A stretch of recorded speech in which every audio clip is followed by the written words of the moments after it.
passait 3 heures ce matin entre les Montbéliards, les moutons et les cochons. 3 heures de mains serrées, d'enfants embrassés, de questions posées sur les races, les semences et les engrais. Il faut que ce soit des limousins qui viennent vous aider, vous voyez. S'il est des inaugurations bâclées, des petites visites officielles expédiées, des présences purement protocolaires, aujourd'hui ce n'était pas le cas. Jacques Chirac, au Salon de l'Agriculture, est dans son élément, lui qui préfère, dit-il, la province à Paris, la campagne à la ville. Il savait parler aux agriculteurs. Jacques Chirac, le Corrézien, c'était même sa marque de fabrique. Mais qu'en est-il de ses successeurs, confrontés à des éleveurs à 2 doigts de la faillite? Les tensions et manifestations de cet été ont-elles changé les relations entre le gouvernement et les agriculteurs? Et comment François Hollande, Corrézien, lui aussi, aborde-t-il cette question de la ruralité devenue ultra sensible à l'approche des régionales? Pour répondre à ces questions et pour déshabiller en tout bien, tout honneur, des politiques qui se pressent dans les fermes et les élevages, avec nous 4 invités, bonjour.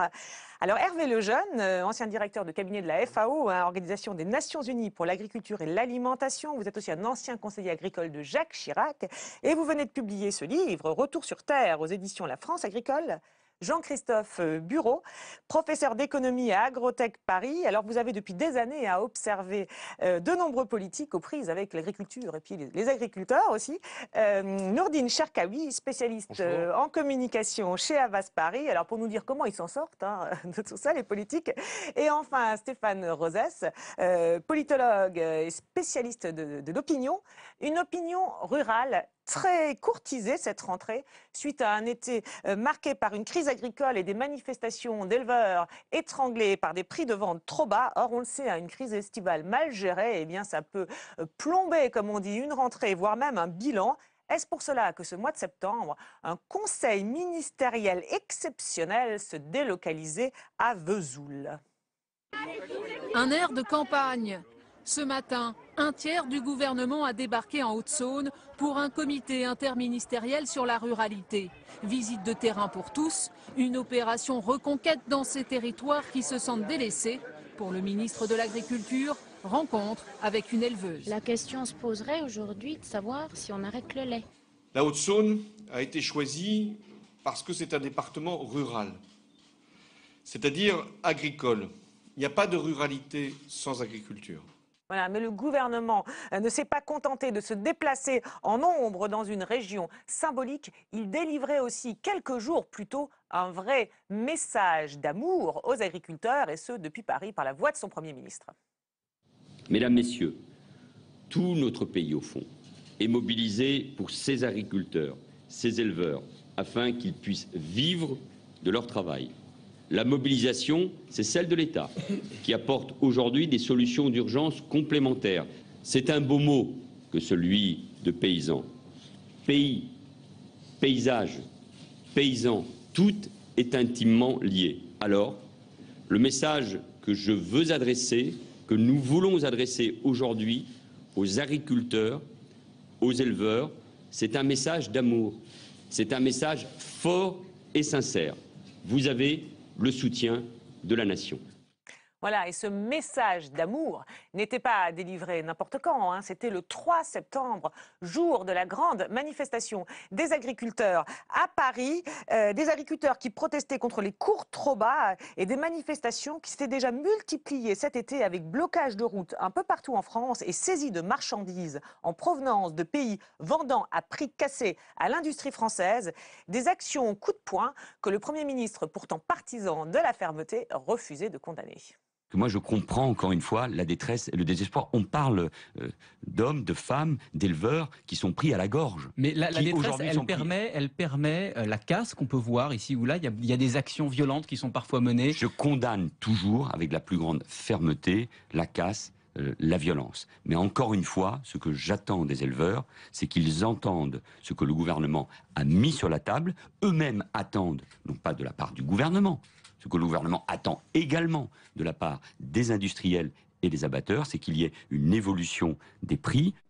Voilà, amour et indulgence, c'est ainsi qu'on pourrait qualifier ce message du gouvernement et de Manuel Valls aux agriculteurs en colère.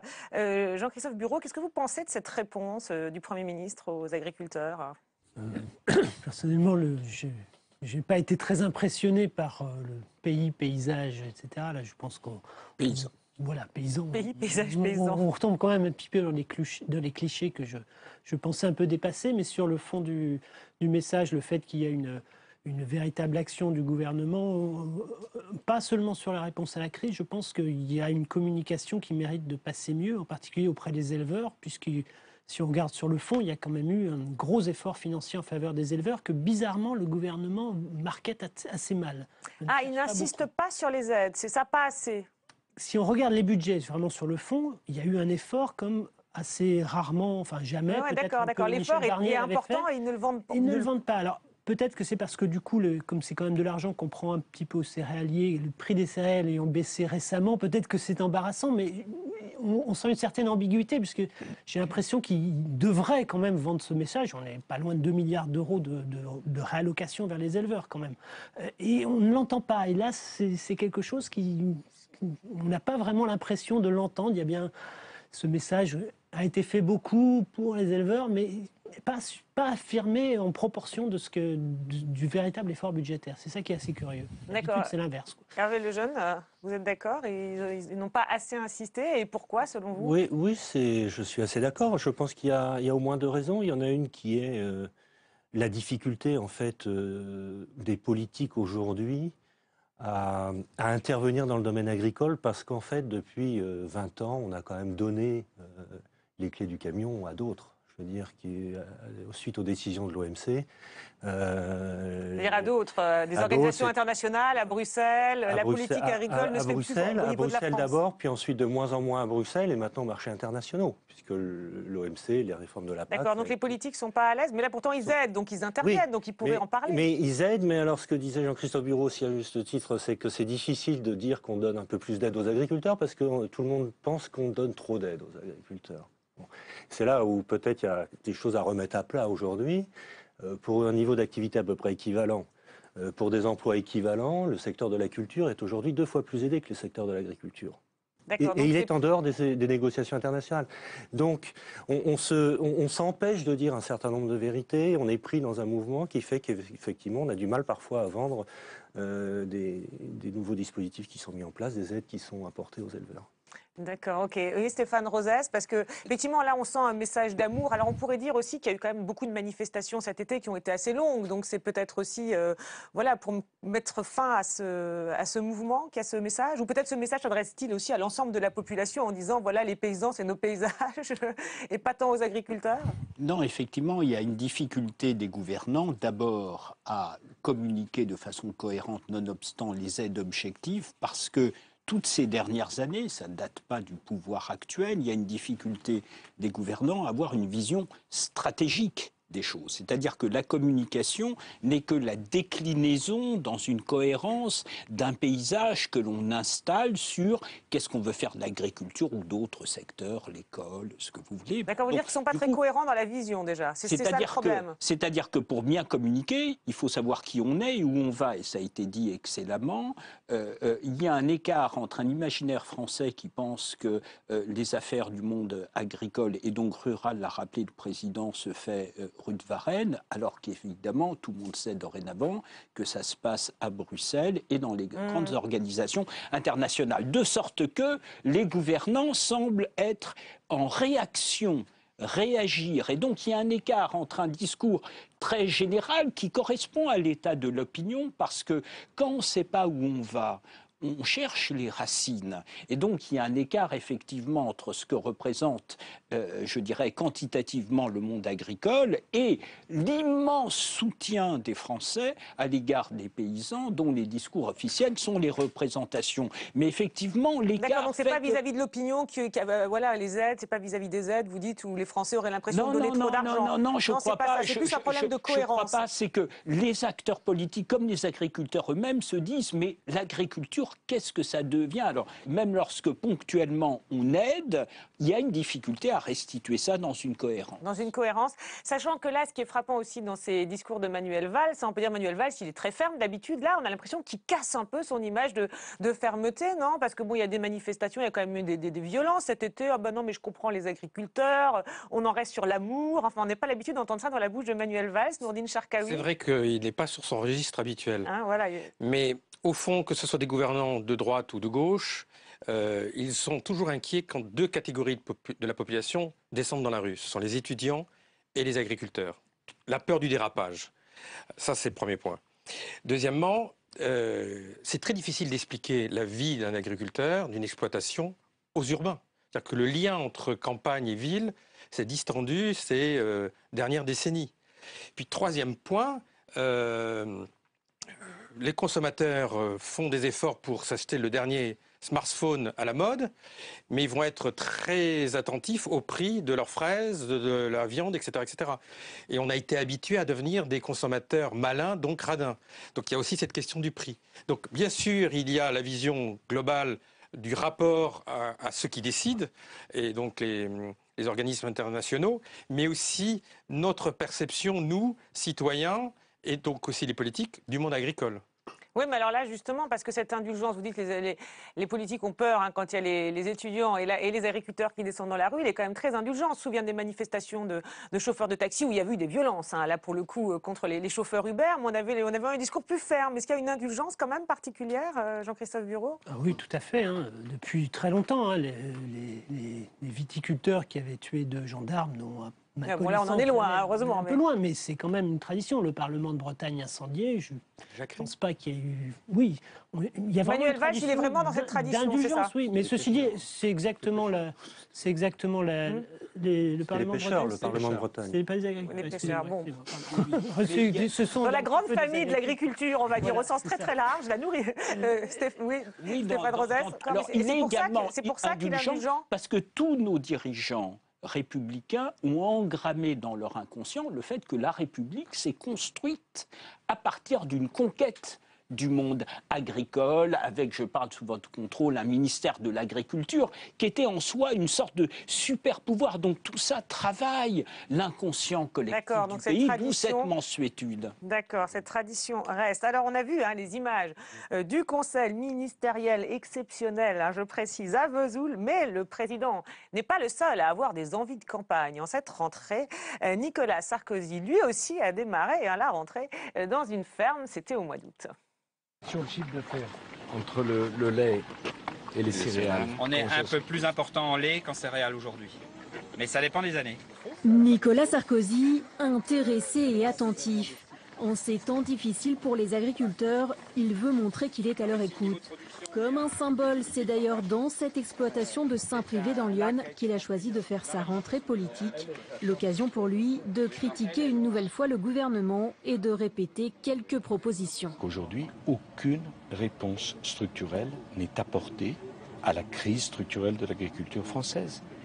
Je ne dis pas ça dans un souci de polémique, je dis ça parce que c'est la vérité. Vous verrez que ça ne se calmera pas, que le sujet est très clairement posé sur la table, qu'il faut une baisse absolument massive des charges pour permettre à nos agriculteurs de vivre. Lors des élections départementales, le Front National a fait de très bons scores dans l'Yonne. Les élus républicains du secteur comptent donc sur cette visite de Nicolas Sarkozy pour les aider à convaincre les électeurs quelques mois avant les régionales. Voilà, des images et un pronostic. Vous verrez, ça ne se calmera pas, répond-il, suite aux mesures importantes, on l'a évoqué, annoncées par le gouvernement cet été. Alors des critiques qu'on entendait aussi dans la bouche de Marine Le Pen, mais alors qui, elle, englobaient tous les gouvernements actuels et précédents. Avait-il besoin d'aller trahir nos intérêts nationaux, abandonner nos petits exploitants, défaire la puissance agricole française parce que l'Europe, c'est vraiment super bien? Non, bien sûr. Cette crise agricole, comme les autres, les dépasse. Alors vivement la politique agricole française que nous mettrons en place, débarrassée des dogmes et intégralement tournée vers l'intérêt de l'agriculture française. Cette politique, la nôtre, qui rétablira des cours justes et des quotas là où il en faut, Cette politique qui se passera de l'intermédiaire bruxellois qui chaque année nous fait les poches à hauteur de 8 milliards. Cette politique qui reprendra le commerce avec la Russie parce que la guerre froide est terminée depuis 25 ans.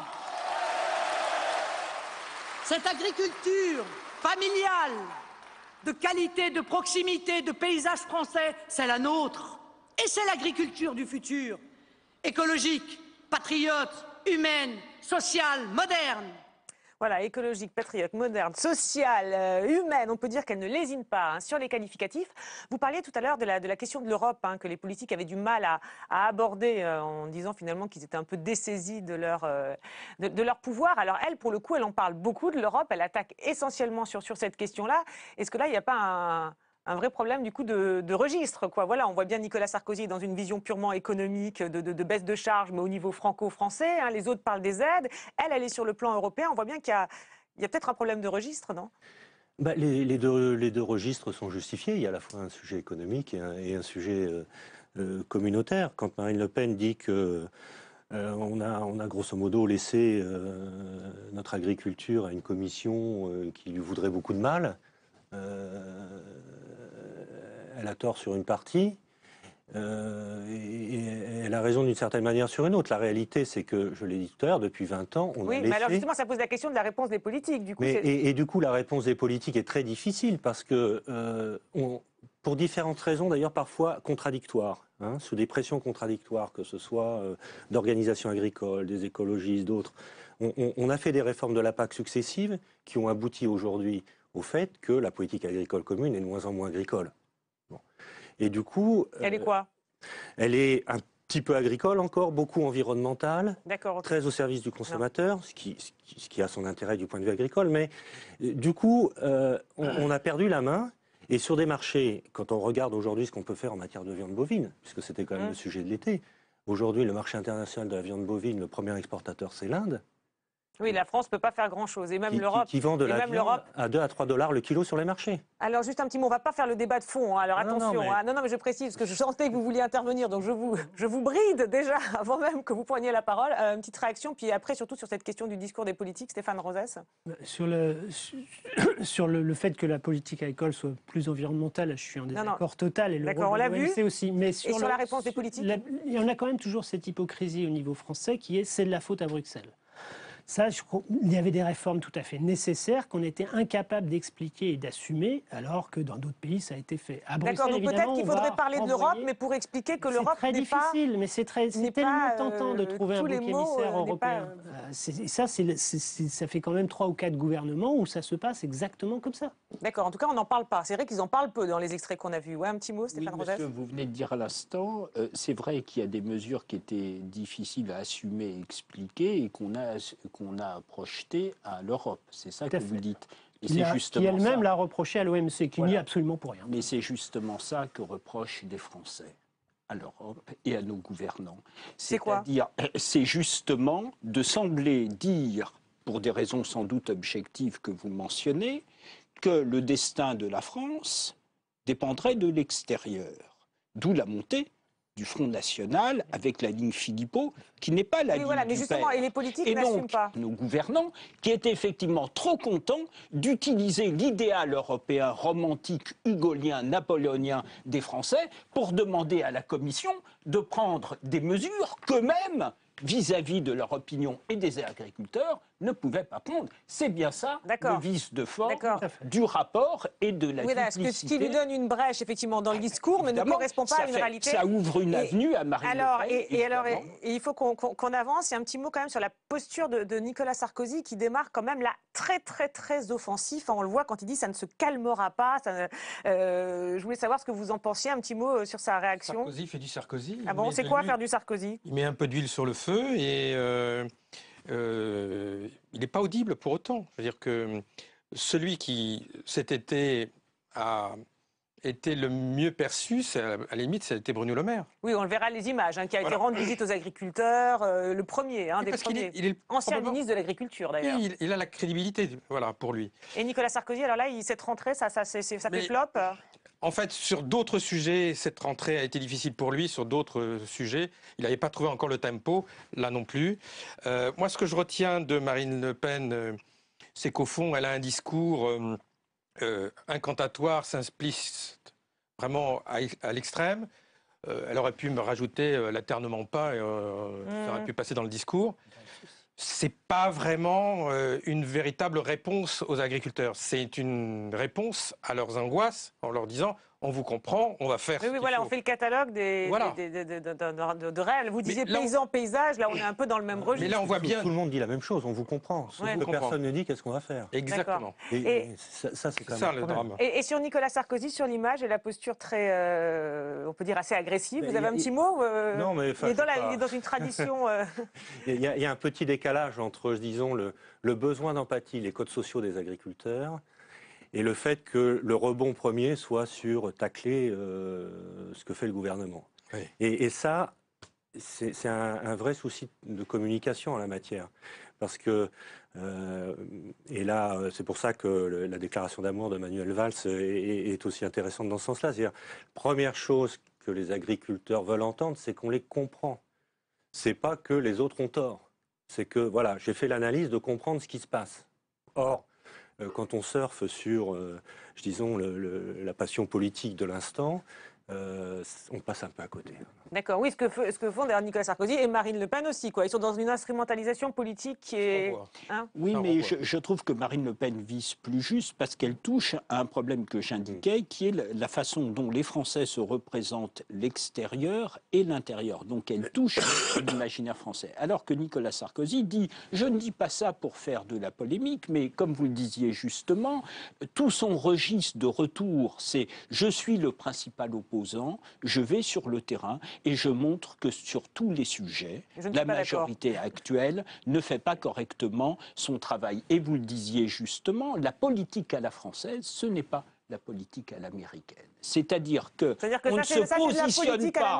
Ça, c'est la politique à l'américaine. C'est-à-dire, je me heurte à l'opposant sans partir de ce qu'est culturellement le milieu auquel je m'adresse pour ensuite critiquer l'opposant. Mais là, très clairement, la démarche générale, c'est il veut nous dire que la majorité actuelle ne fait... Mais malheureusement, l'angoisse des agriculteurs sur le devenir des exploitations, le fait de ne plus être seulement les paysagistes du territoire, elle ne date pas d'aujourd'hui. D'accord, mais peut-être qu'en utilisant ou en instrumentalisant, diront certains, ce sujet-là, il parle à tous les Français. Il est au-delà du cadre des agriculteurs. Oui, une petite réflexion. Juste une petite réflexion. On est au-delà de la colère des agriculteurs. On est dans le désespoir. C'est-à-dire que derrière ces manifestations, vous avez des gens qui se suicident, il y a des exploitations qui ferment, il y a des gens qui sont au bout du rouleau.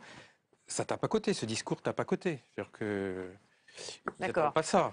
D'accord. Donc vis-à-vis des agriculteurs. Alors on a évoqué la réponse des uns et des autres. Je voudrais revenir sur le cas, entre guillemets, de François Hollande, ex-député de Corrèze, comme Jacques Chirac. Alors les images le montrent un petit peu moins à l'aise que Jacques Chirac quand il s'agit de flatter les bovins. Mais il a lui aussi beaucoup parlé d'agriculture. On remonte dans le temps, en 1992, avec un jeune député, un brin techno, mais à la ferme lui aussi.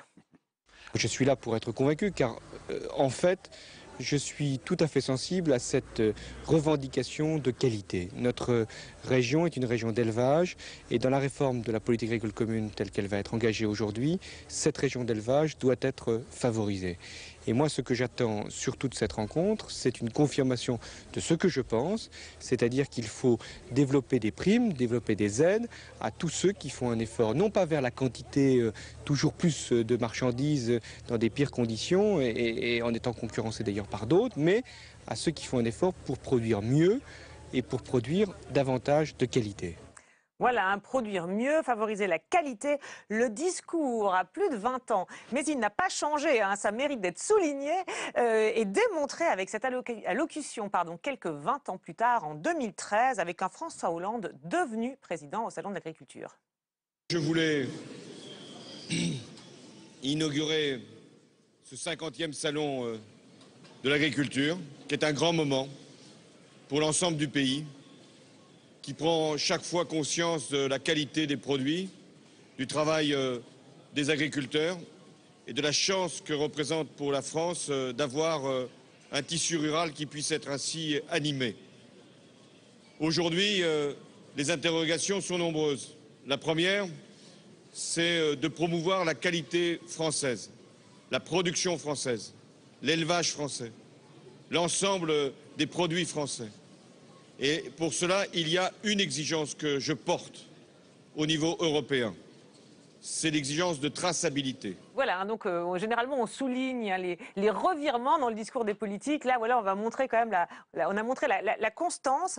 C'est intéressant d'ailleurs cette constance chez François Hollande sur la qualité, surtout que c'est un sujet on a l'impression que ce sujet a beaucoup émergé, hein, la qualité des produits, etc. Le produire mieux, on n'a pas l'impression que c'était un sujet très porteur en 92 et pourtant il est déjà sur ce thème. Justement, c'est ce qui est original dans le discours de Hollande. Le député Hollande est plus inspiré que le président Hollande. Ah, vous le trouvez meilleur en 92? Avec le jeune techno, le côté jeune techno. Mais il est sur un créneau qui sera de plus en plus diffusé sur la question de la qualité plutôt que de la quantité. Et pourquoi meilleur en 92? Alors on dirait, il dit grosso modo la même chose en 2013, non? Parce que, on se le disait en aparté, la Corrèze lui a fait du bien. D'accord. Ah, il était bien quand il était en Corrèze. Vous le sentez? Oui, il lui a fait du bien, mais c'est-à-dire, oups, j'en perds mon stylo. Vous le disiez un peu, Hélène. C'est-à-dire qu'au départ, quand il arrive, c'est effectivement un jeune énarque techno brillant qui débarque en Corrèze. Et puis, comme la plupart des hommes politiques, techno au départ, il s'enracine dans un endroit. Pour aller en Corrèze, ça prend du temps, c'est long en chemin de fer. Et puis, il s'enracine. Si les Chirac l'ont finalement assez vite adopté, c'est parce qu'ils ont constaté sur lui ce qu'a été le mouvement de Jacques Chirac. Et donc, il part avec un discours assez novateur sur la qualité, c'est ça? Alors, c'est d'abord novateur, mais surtout, il y a une expérience. On l'a vu dans la crise agricole. Il a très vite repéré. Alors qu'il est plutôt réactif plutôt que proactif, il a très vite repéré qu'il y avait un danger cet été et qu'il fallait faire vite parce que sensiblement et pas seulement intellectuellement, il comprend que le secteur agricole n'est pas un secteur économique comme les autres et que sans doute même tous les secteurs économiques sont différents. D'accord, vous êtes... Oui, oui, je veux revenir sur le discours sur la qualité parce qu'il y a 20 ans, il était novateur. Aujourd'hui, il pose question aussi. Il pose question aussi parce qu'on a tenu depuis 20 ans un discours sur la qualité qui, aujourd'hui, pose problème. Oui. Pose problème parce que les éleveurs qui ont voulu faire de la qualité aujourd'hui se trouvent aussi, pour certains, dans des impasses. Donc vous voulez dire que son discours, du coup, devrait évoluer? Non, mais c'est-à-dire qu'il y a des mots magiques qui étaient très porteurs il y a un moment, qui le sont un peu moins aujourd'hui, parce qu'aujourd'hui, par exemple, dans la viande bovine, l'essentiel de la consommation, c'est du steak haché, dont le prix au kilo est moins cher qu'un paquet de cigarettes. D'accord, ça n'empêche pas de dire qu'il faudrait peut-être changer les comportements. Et là, les agriculteurs ne sont pas dupes non plus du discours, parce qu'il y a des réalités derrière. Regardez le deuxième discours, il est beaucoup plus technique que ce qu'il a l'air. Et je pense que le deuxième discours, donc au Salon de l'Agriculture en 2013... échappe à la plupart des gens qui l'ont vu, mais il est destiné à un public agricole averti. C'est que le premier discours, il est dans le côté, il faut monter en gamme, environnementalo, label, etc. Le deuxième, regardez ce dont il parle, c'est de traçabilité et de qualité sanitaire. Et ça, les agriculteurs, je suis tout à fait d'accord avec Monsieur Lejeune, il y a ce côté maintenant, on nous a fait le coup de monter en qualité, puis nos vaches, nos superbes blondes d'Aquitaine labellisées, elles passent en steak haché, ça ne paye pas. Oui, on n'arrive pas à valoriser la production. Regardez bien ce qu'ils disent, c'est très technique, et c'est la destination d'un public, à mon avis, très averti. La qualité, c'est la traçabilité, c'est le sanitaire, c'est ce qui marche à l'international, c'est pas le côté un peu babacool. Oui, ce qui est en partie une réponse peut-être. Et c'est très fin, c'est ça. Et je pense pas que tout le monde l'ait capté dans les télé. Ce qui est une partie de la réponse à ce que vous dites, aux difficultés que rencontrent les éleveurs. Après, bon, ça reste à mettre en application, mais ce n'est pas le sujet de l'émission. Mais en tout cas, c'est une réponse. Vous dites oui, un petit mot là-dessus? Juste, autant la prestation à Vesoul, elle est complètement flat. Ah bon? Oui. Quand il pleut, on se mouille. C'est-à-dire, on va dans un département agricole parce qu'il y a des vaches, il y a ceci, il y a cela. Cette délégation de ministres ne vous impressionne pas? Non, vous n'êtes pas la vraie opération courageuse aurait été d'aller à Rennes, au Cial, à ce moment-là, rencontrer au salon de l'élevage au mois de septembre. Oui, mais oui, vous allez rencontrer votre public. Où a été d'ailleurs quand même Stéphane Le Foll. Oui, mais mieux vaut le bon Dieu que Saint-Pierre. Oui. D'accord. Oui, là, vous voulez dire que c'est un déplacement calibré, cadré, et qui ne prend pas de risque peut-être aussi. Il y a quand même un risque d'être interpellé, des images négatives. Ça fait toujours plaisir aux médias de voir des gouvernements qui se déplacent, que ce soit dans les campagnes ou dans les banlieues. Quid après? Voilà, on peut toujours se poser, c'est que de la com. Alors, on a évoqué la crise agricole de cet été déjà, hein, et les mesures proposées par le gouvernement, mais dans sa gestion au jour le jour, voire heure par heure et quasiment minute par minute, la crise de cet été pose de nombreuses questions, hein. C'est presque un cas d'école qu'on va étudier là rapidement. L'histoire commence début juillet, avant les grosses manifestations. Stéphane Le Foll va à la radio pour parler justement de mesures prises par le gouvernement. D'abord, je voudrais préciser une chose, c'est que s'il y a eu une réunion avec une table ronde, c'est à la demande du ministre. Mais manifestement, ça n'a pas servi à grand-chose pour le moment. Je rappelle ce qu'est la réalité. C'est-à-dire que dans ces filières, aujourd'hui, le travail qui est à faire, c'est de rassembler tous les acteurs pour leur donner des objectifs communs. Mais c'est bien beau de se mettre d'accord, encore faut-il que ce soit appliqué. Pourquoi ça n'est pas appliqué pour le moment? Pourquoi ça n'est pas appliqué? Parce que dans le commerce, dans l'économie, il y a des intérêts divergents.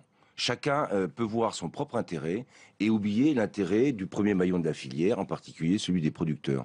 Voilà, mais cette intervention du gouvernement et ces négociations pour faire monter les prix de vente des agriculteurs n'empêchent pas la situation de se dégrader. Et on assiste à partir du 18 juillet à de nombreux blocages et manifestations, notamment d'éleveurs. Alors des éleveurs qui reçoivent la visite d'un ancien ministre, on en a parlé, Bruno Le Maire, ancien ministre de l'Agriculture. Les agriculteurs vivent une crise qui est sans précédent et les paysans français sont en train de mourir. Et je voulais juste être là, auprès des paysans qui manifestent depuis plusieurs jours, leur détresse, pour dire je suis avec vous. Je comprends votre détresse, je comprends votre désarroi, maintenant il y a urgence à apporter des solutions. Je ne comprends pas que ni le président de la République, ni le ministre de l'Agriculture ne se soient mobilisés depuis ce matin pour être auprès des paysans. Leur place est auprès des paysans. Qu'est-ce que le vous, président en tant de la qu'ancien République, n'a ministre... pas eu un mot pour les paysans français au cours de son allocution du 14 juillet.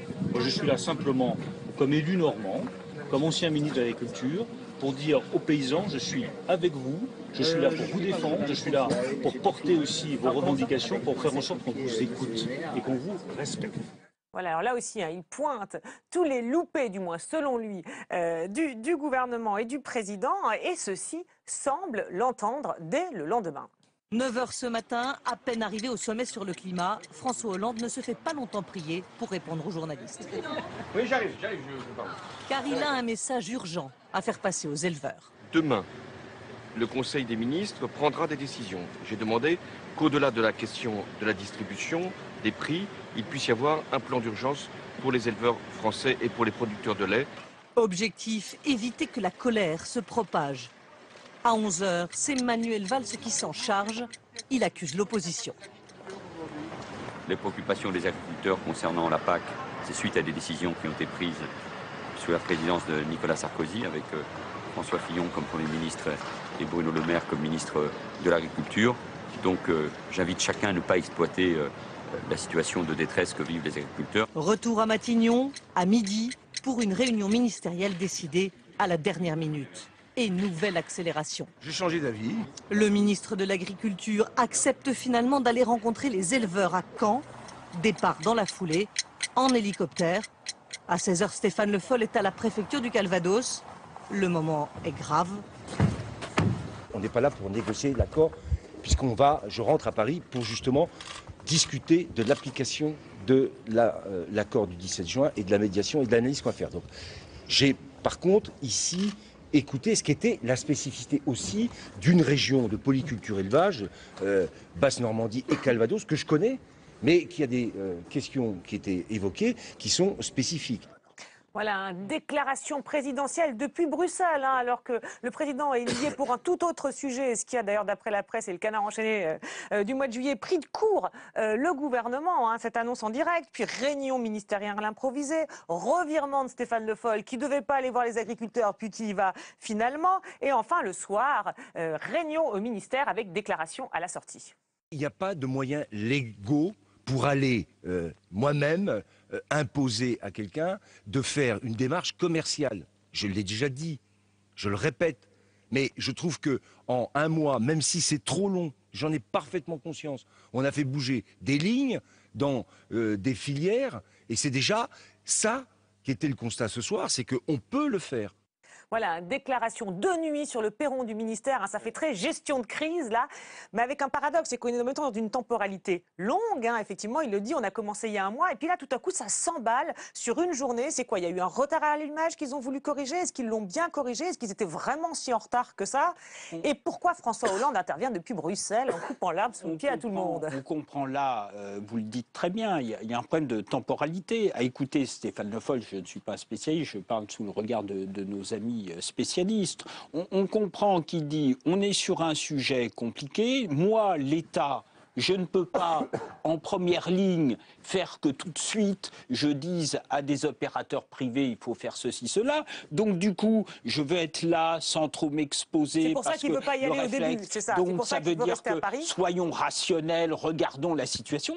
Et puis, il y a un homme qui s'appelle le président de la République, qui est un Corrézien. Vous l'avez dit, qui a ses tripes corésiennes. Qui intègre ce qui a été dit tout à l'heure, c'est-à-dire l'angoisse de ce milieu, qui évidemment voit une excellente intervention de Bruno Le Maire, contrairement à celle de Nicolas Sarkozy, qui pointe les choses. Et là, le réflexe politique, c'est de dire il faut y aller. Et on comprend qu'entre le ministre de l'Agriculture et le président, il y a des temporalités un tout petit peu différentes, mais que, comme toujours en France, c'est le politique qui prévaut, d'où évidemment le sentiment qu'ils s'y mettent un peu. Et c'est le président qui, par sa déclaration, finalement, crée cette espèce de journée un peu improvisée, on va dire. Oui, mais alors du coup, ça renvoie quoi? Parce que, comme image, est-ce que c'est pas la cata, finalement, pour caricaturer un peu? Mais si on avait un conseil à donner au président, ne vous adressez pas aux agriculteurs avec Nicolas Hulot derrière lui. C'est-à-dire que c'est l'épouvantail pour le monde agricole.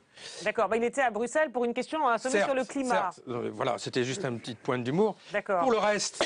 On espère quand même que les agriculteurs sont capables d'entendre un propos et ne s'en tiennent pas. Non, allez, bon, enfin, passons.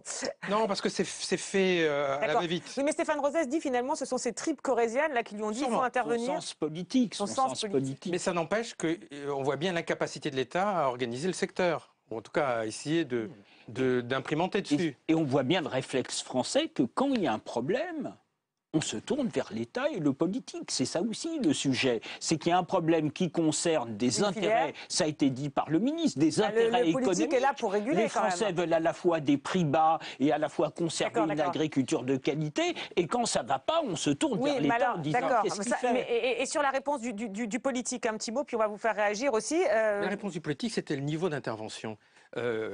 Sous la Troisième République, vous aviez même un président du Conseil qui était ministre de l'Agriculture, parce que ça pesait, etc. etc. Vous avez des hommes de premier plan qui, pour leur parcours politique, sont passés par l'agriculture. Il y a Jacques Chirac, il y a Michel Rocard, il y a Édith Cresson. D'accord. Donc, c'était des gens qui avaient un poids politique. Aujourd'hui, on a des gens qui sont de bonne volonté. Monsieur Le Foll a suivi les questions au Parlement européen. Mais quoi, il n'a pas assez de poids politique par rapport au président ou parce qu'il n'a pas assez de poids politique tout seul? C'est un homme de confiance, comme Gavani l'a été pour Jospin. Non, d'accord, vous voulez dire que son poids politique n'est pas suffisant pour permettre de temporiser les choses et qu'il faut que le président intervienne pour qu'on ait l'impression que quelqu'un intervient? Pour donner l'impression aux gens qu'on traite le sujet. Alors, on va vous faire réagir sur la gestion politique. Qu'est-ce que vous en pensez, vous qui avez été conseiller agricole, pas conseiller politique de Jacques Chirac, mais quand même sur le timing? C'est très difficile de réagir sur une autre temporalité, parce que chaque époque a ses... C'est vrai. Et ces médias, les médias n'étaient pas les mêmes. Les personnalités sont aussi différentes, même si tous deux, enfin je pense Jacques Chirac et François Hollande ont un passé corrézien, donc une réactivité et une sensibilité agricole et rurale particulière. Il y a dans cette gestion, et on le voit avec cet emballement, probablement une question d'anticipation de ce qui pouvait se passer, d'amalgame entre des crises qui sont différentes, le lait, le porc, la viande bovine, et probablement le fait que le président, à un moment, veut mettre en fait son poids politique dans la balance pour arrêter un scénario qui est en train de tourner un peu vinaigre. Oui, parce que Stéphane Rosès dit finalement c'est sa connaissance du sujet qui le fait intervenir, mais vous dites, certes, connaissance du sujet, mais il intervient tard quand même, c'est ça, il n'anticipe pas assez. Non, parce que cette crise montait dès le début du mois de juillet. Non, parce que le ministre parle, le Premier ministre intervient, mais on voit bien qu'il y a un emballement qui est aussi un peu médiatique, parce qu'on est au cœur de l'été où il n'y a pas beaucoup d'autres sujets d'actualité. Chacun rajoute un peu dans l'opération, les agriculteurs aussi en profitent. profitent. Les organisations agricoles savent bien que l'été est un moment propice pour refaire passer un certain nombre, organiser des manifestations. Donc bloquer les routes avec les touristes qui partent en vacances. Il y a un phénomène d'emballement qui est vite perçu par le président, qui dit bon là, parce qu'après il se pose d'autres problèmes dans ces manifestations-là. C'est pour ça que vous parliez tout à l'heure du Premier ministre qui par rapport à l'intensité des manifestations et à certaines... et fait preuve d'une certaine indulgence, on disait. Ouais. C'est parce qu'il y a un moment, ça peut se poser en termes d'ordre public, la question. Exactement. Donc il faut arrêter. Voilà. D'accord, donc vous dites finalement, malgré tout, l'intervention, François Hollande, par son intervention, arrive à stopper les choses, quoi. C'est ça, quand même. Si je comprends bien ce que vous dites. Quand le président de la République intervient, c'est jamais complètement, je veux dire... innocent dans le débat. Puis c'est là que les aides sont débloquées aussi. C'est à ce moment-là, j'allais dire que concrètement, il n'y a pas que l'intervention, il n'y a pas que le fait de prendre la parole. C'est là qu'il débloque les aides. Exactement. C'est là qu'il débloque les aides. Si vous regardez les aides, elles ont été beaucoup annoncées, elles ont un contenu quand même plus virtuel que ce qui est annoncé, c'est 3 milliards. Mais par contre, il y a eu vraiment, encore une fois, sur le fond, si vous regardez les allocations budgétaires en faveur des éleveurs, vous avez 2 périodes, c'est Barnier et c'est Le Foll. Donc l'action en faveur des éleveurs, elle date quand même de plusieurs mois, voire d'années. Là. Le problème, c'est pour ça qu'ils n'ont pas anticipé. Alors vous pensez que c'est pour ça qu'ils n'ont pas anticipé les manifestations de cet été ? Crise, parce que je pense qu'ils pensaient sérieusement avoir les éleveurs de son côté. Ce que dit Jean-Christophe Bureau est intéressant. Ils pensaient avoir fait un travail de fond, ils ne s'attendaient pas à ça. Non, parce qu'en évoquant Barnier qui a fait une redistribution des aides entre céréaliers et éleveurs et puis ce que fait le ministre, et pourtant il y a la crise. Voilà. Et ça, c'est la vraie question. C'est-à-dire, est-ce que d'ajouter des aides aux aides est la réponse aux problèmes qui sont posés? Mais là, on est sur le fond. On est sur le fond. Non, mais c'est intéressant ce que vous dites, parce que finalement, il ne faut jamais s'attendre, quand on est politique, c'est peut-être la leçon politique, il ne faut jamais s'attendre à avoir les gens de son côté, parce qu'on est dans une discussion à long terme. Il peut y avoir, comme vous dites, aussi cet opportunisme de l'été, ce moment qui est saisi, ce désespoir. Il y a eu aussi des chiffres très négatifs qui sont sortis sur le nombre d'éleveurs en faillite. Enfin voilà, des choses qui mettent le feu. Mais vous avez aussi des décisions qui n'ont rien à voir avec le monde agricole, comme le boycott de la Russie, qui ont eu des répercussions pour les producteurs de lait, par exemple. Et j'aimerais poser la question à nos amis. À quand remontent les derniers discours de gouvernants disant « Voilà l'agriculture que nous souhaitons pour la France », dans la décennie qui vient. On entend des gouvernants dire voilà les mesures, la traçabilité, tout ça, mais est-ce que l'on a une capacité pour les agriculteurs de se dire voilà ce que je vais dire à mes enfants si je souhaite qu'ils reprennent l'exploitation? C'est une bonne question, mais je pense que, peut-être que Jean-Christophe Bureau a un autre avis, ce temps-là est fini, compte tenu du temps politique. Le temps du plan à long terme est fini. Oui, parce que... Mais c'est le temps de l'exploitation, des investissements... D'accord, alors ça va être le mot de la fin. Ce temps est fini. Vous dites on n'en aura pas demain, des discours comme ça. Non, on peut en avoir, mais ça suppose d'être décalé par rapport au temps politique. Au temps politique et au temps médiatique. En tout cas, merci à tous les 4. Merci à Marie Lebon et à Mélanie Bouchelouche qui se sont levées tôt pour m'aider à préparer cette émission. Merci à Laurent Ferré et à Diane de Charmas qui se sont couchés tard pour la montée. On se retrouve la semaine prochaine à l'antenne et tous les jours sur le site de Public Sénat pour voir et revoir tous les amis. Le dernier point, c'est si Barnier a vraiment tenté d'avoir une vision et de l'imposer à Bruxelles, enfin pas de l'imposer, mais de réunir un consensus européen avant le sommet 2008. Et honnêtement, les États européens sont sur des telles positions divergentes que... Oui, mais je pense que c'était une grave erreur de Barnier. Ah oui, Moi, j'ai vraiment trouvé qu'il a été courageux.